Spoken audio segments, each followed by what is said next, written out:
ஒரு இந்த ஆப்ரேஷன் முடிச்சிரு, நான் ஒரு 2 படத்துக்கு ஒரு நல்ல சான்ஸ் வாங்கி தரேன், நீ கவலைப்படாதான்னு சொல்லி ஒரு நடிகர் வந்து அவர் சொன்னாராம்.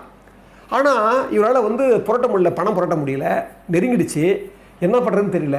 பார்த்தீங்கன்னா எதேச்சியாக திரு HV ஹண்டேவை மீட் பண்ணுறாரு. அப்போ வந்து உங்களுக்கு தெரியும், எம்ஜிஆர் கூட கட்சியில் இருந்தார் அவர், மக்கள் நல்வாழ்வுத்துறை அமைச்சராக வந்து 80 வரார் அவர்.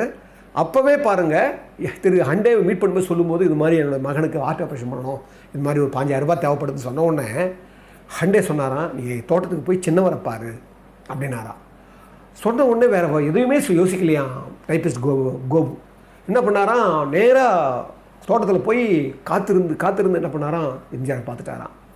எம்ஜிஆரை பார்த்த உடனே இந்த விஷயத்த சொன்னாராம், இந்த மாதிரி நிலைமைன்னு நான் பார்த்துக்கிறேன், அவ்வளோதான், ஒரே வார்த்தை, நான் பார்த்துக்கிறேன். ரொம்ப சுருக்கமாக வேகமாக சொன்னாராம், நான் பார்த்துக்கிறேன், நீ போ அப்படின்னாராம். சரிதான்ட்டு இவர் பார்த்த அன்னைக்கு மறுநாள் தான்